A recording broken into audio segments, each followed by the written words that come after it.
So I'd like to welcome Satoshi Tanda back to Recon, returning after, I think, 5 years. So he's going to talk about HyperPlatform. Thanks. Welcome to my talk.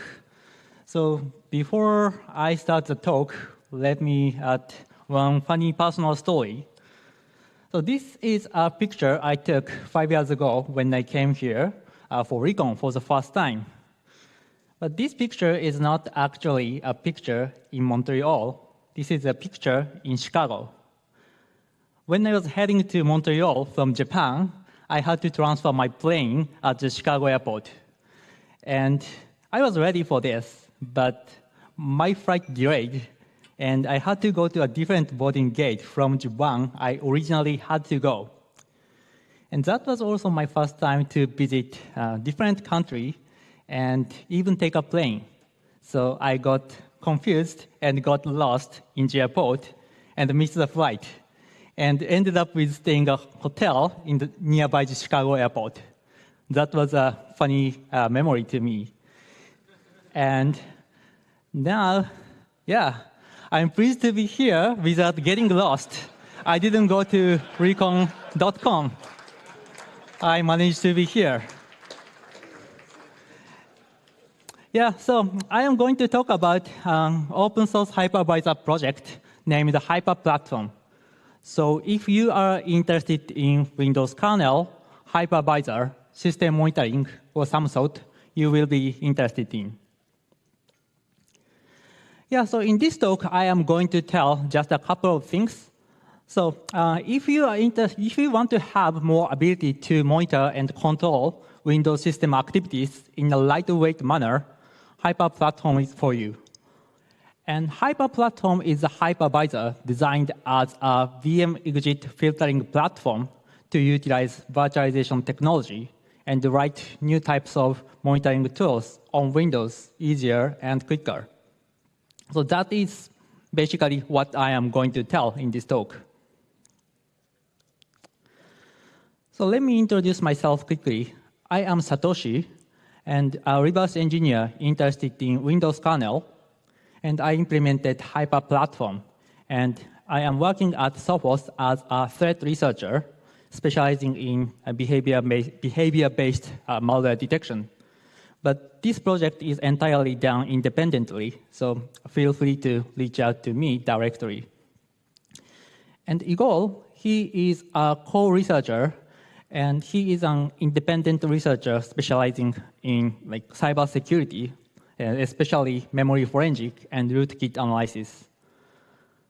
Unfortunately, he is unable to come here, but you can definitely reach out to him as well as me. So let me start with motivation. Why do you need yet another hypervisor project? So a few months ago, we had issues. We found that we still didn't have a good tool to analyze Windows kernel activities. So in my case, I personally wanted to analyze PatchGuard, so not by my employer. I personally wanted to analyze PatchGuard. And PatchGuard was a challenging component to reverse engineer because it doesn't allow you to modify Windows kernel in any way. So you can set neither breakpoint or hook to monitor its activity. And Igor, he also wanted to have a new tool to analyze Windows kernel because he constantly dealt with rootkit for his research. Debugger and IDA is always works, but it is always also time-consuming. So those tools weren't quite efficient. But actually, a lack of tool wasn't a real issue because we kind of knew a solution to it. The solution was virtualization technology. So there are plenty of academic paper and analysis systems using virtualization technology. And also we knew that virtualization technology is just more than providing sandbox environment. So a lack of tool wasn't a real issue.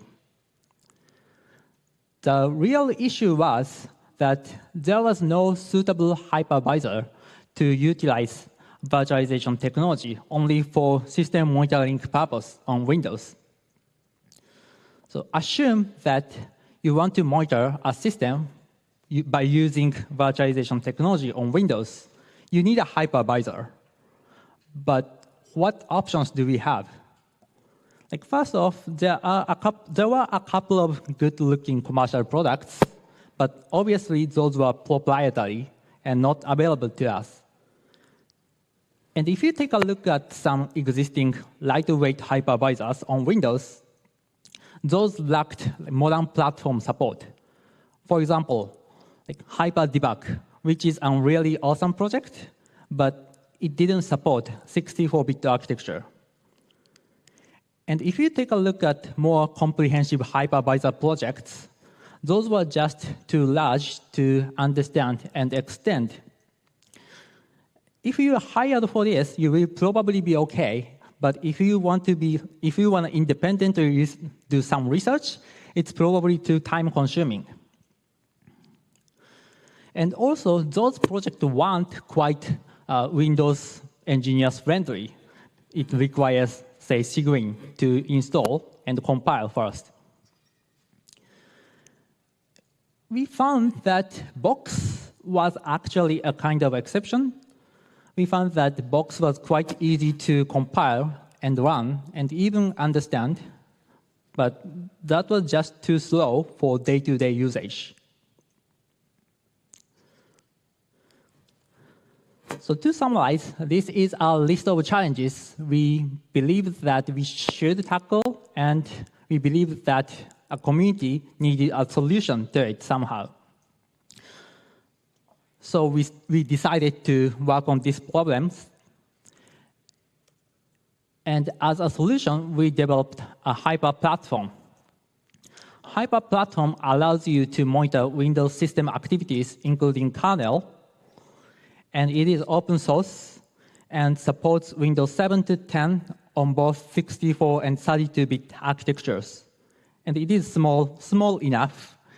And one of the nicest things of this project is that you can compile this project on Visual Studio without any third-party libraries, and it can be debugged just as a software driver. And it is fast. And this is how does HyperPlatform work? So if you are familiar with Blue Pill hypervisor, this is essentially quite similar. So first off, it is loaded into kernel address space as a software driver. And then it enables the VMX operation mode of the processors.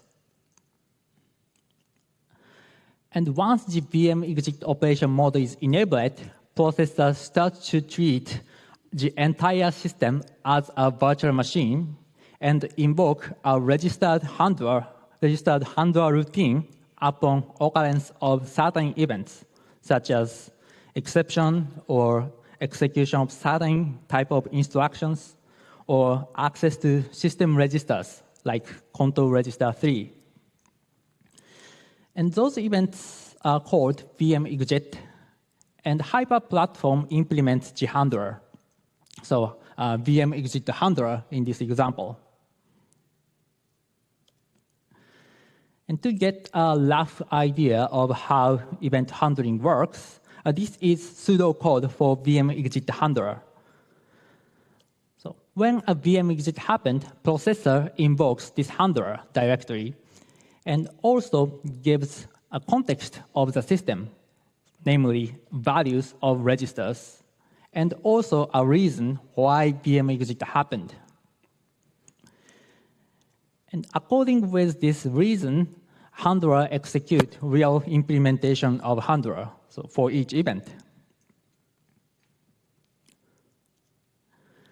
And you can extend the handler for your own purpose if you want. And you can understand HyperPlatform as a VM exit filtering platform. And on the top of the HyperPlatform, you can write extended logic only for events you are interested in. For example, move to control register 3 event.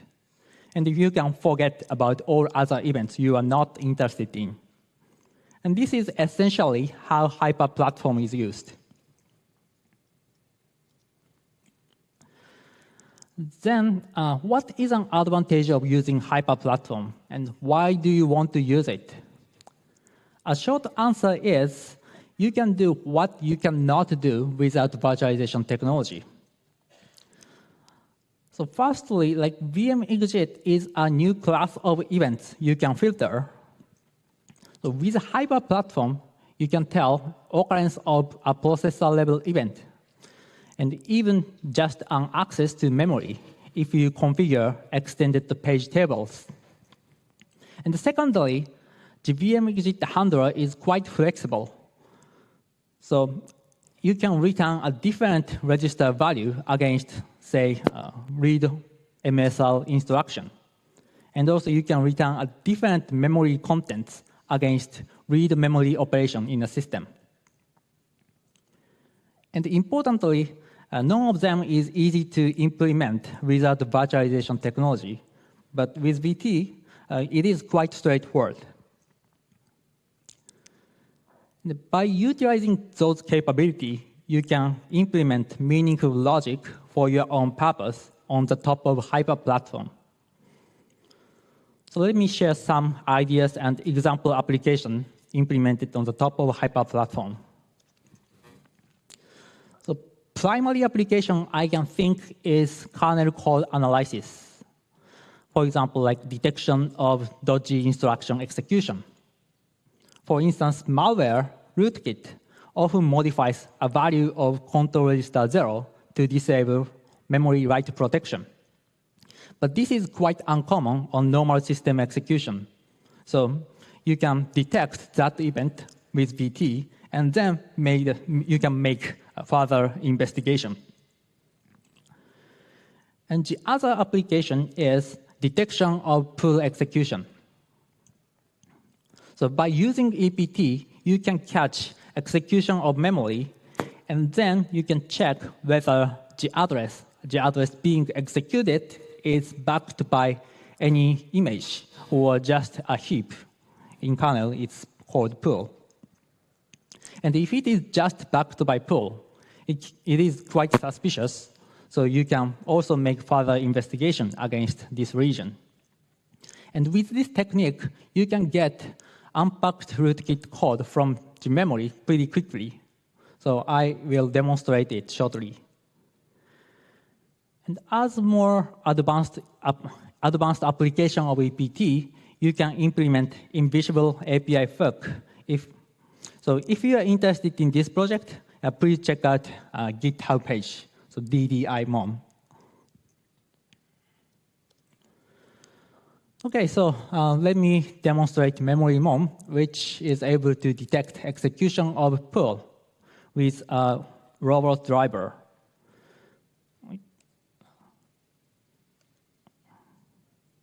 So in this demo, I am okay. All right.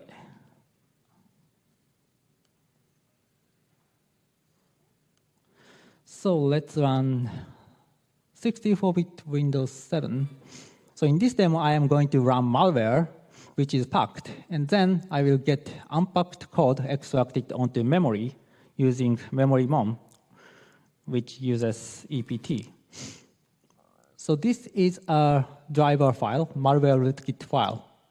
And this is a corresponding IDA file. And if you take a look at a list of string, you can see that like list is pretty short, and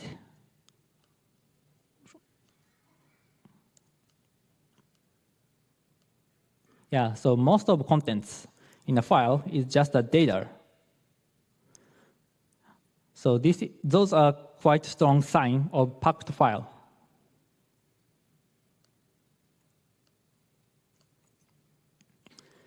And then let's load memory mon.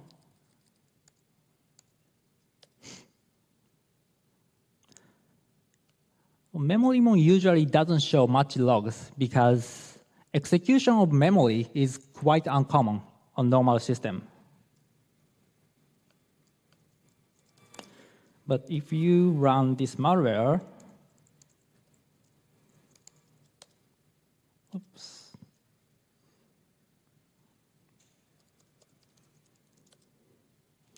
So memory mon started to show a lot of logs. So each log represents execution of memory outside of any driver file.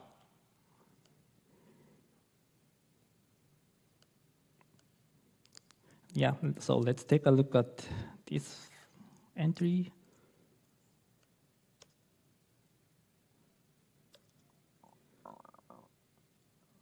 So this entry indicates that somebody executed this address, and it is not backed by a driver file. It is just a pool. So let's take a look at the contents with the local kernel debugger.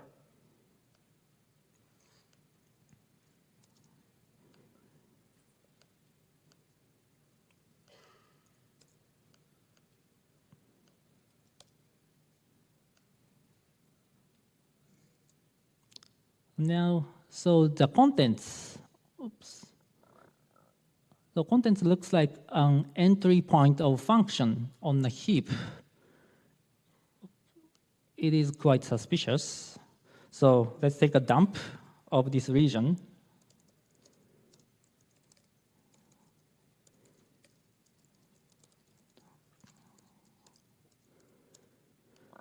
So on this address and wrapping to page boundary and little bit backward and take 1 megabyte.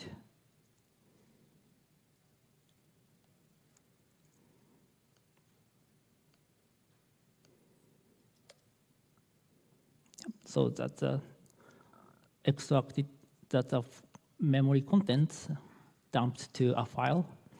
And if you give it to either and loading it to a right place,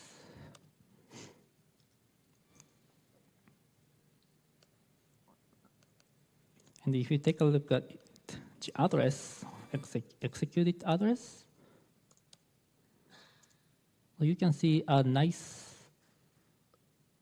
structure of function. And also, if you take a look at a list of strings in this memory region, you can see many interesting strings, like beep.chess, cpip.chess, probably TCP/IP, or a proxy.chess, or some function names, or API names. And we didn't see those strings in a static file, so it is likely that this content is unpacked rootkit code extracted onto memory. So you can use this you can write this kind of tool to assist your reverse engineering work using HyperPlatform.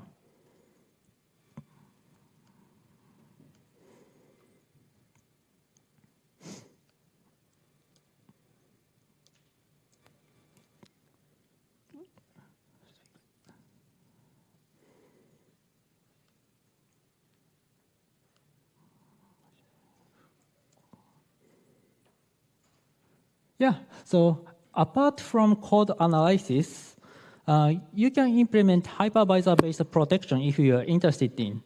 So by terminating a process instead of just monitoring. So EOPmon is a such example.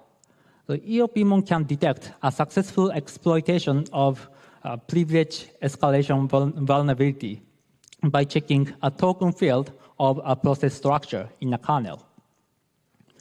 And EOPmon performs a token field check when a process that is currently executed on the processor is changed. So when a current process is being updated, Windows also updates a value of control register 3. And because control register 3 is a system register, it triggers VM-exit. And then EOP-MOM performs, it checks a process that is ending its execution. And system repeats this cycle for each process. And whenever EOP-MOM detects token stealing, so successful privilege escalation, it terminates the process. And in case of EOP-MOM, it is like VM-exit is just a trigger point to perform scan. So EOP-MOM doesn't even use a value of control register 3. It's just a handy timer event kind of thing. So let me quickly demonstrate EOP-MOM with a real malware. So I am going to run Gozi sample, which exploits a local kernel privilege escalation vulnerability.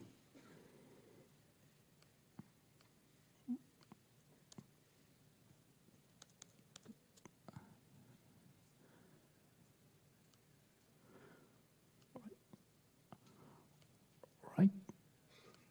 Yeah, so this is 32-bit Windows 7. And first, I am going to run malware without EOP-MOM and show successful exploitation first. Now we have a command prompt running with low integrity. So if you start any process from this command prompt, sub-process is going to be also a low integrity. But this malware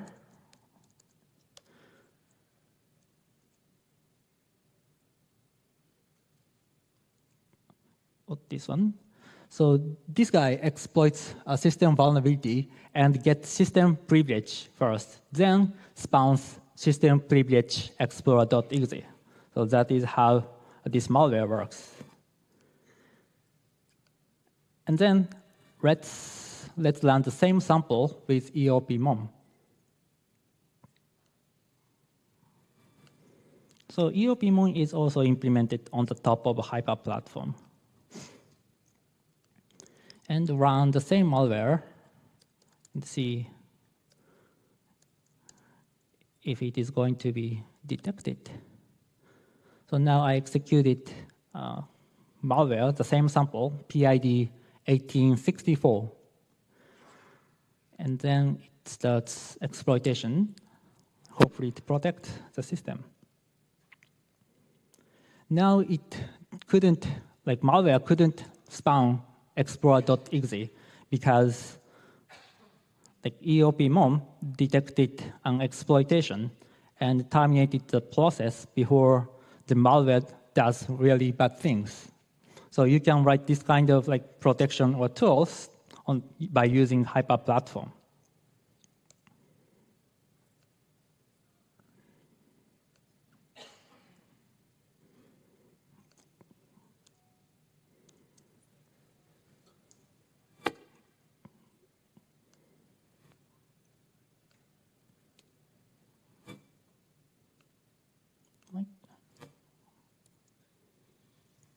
Okay, so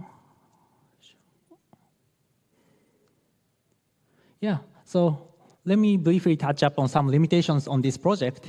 So first of all, it cannot run inside VirtualBox because VirtualBox doesn't support nested virtualization. So you cannot simply run, you cannot run this project inside VirtualBox. And also, it doesn't support AMD processors. And thirdly, it cannot run with other hypervisors on the same box simultaneously. I am trying to find the time to fix this issue, but at this time, it is a limitation. So you can run like HyperPlatform and VirtualBox VMware at the same time in the same box. And as for the future of this project, I hope to see more use of this project from our community in any ways. And so I am looking forward to hearing more feedback and ideas on what you can do with HyperPlatform. I have some idea though. So for example, probably we can write kernel code coverage monitor for effective fudging with using Intel processor trace. Or we can write memory access visualization or authorization. Actually, Igor is working on this project at this time, at this moment. And also, probably we can use HyperPlatform for bug discovery, especially race condition type of bugs, by analyzing memory access pattern with extended page table. But those are all yet to be planned. So I am looking forward to hearing more feedback and comments on this project. So let me wrap up the talk. So virtualization technology is a powerful but still underutilized technology for reverse engineering. And HyperPlatform is a hypervisor designed as a VM exit filtering platform. And yeah, you can utilize virtualization technology and write new types of tools on Windows quickly and easily. And yeah, if you're interested in, please check out GitHub webpage. It is open source.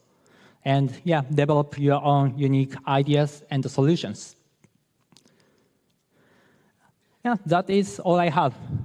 Thank you.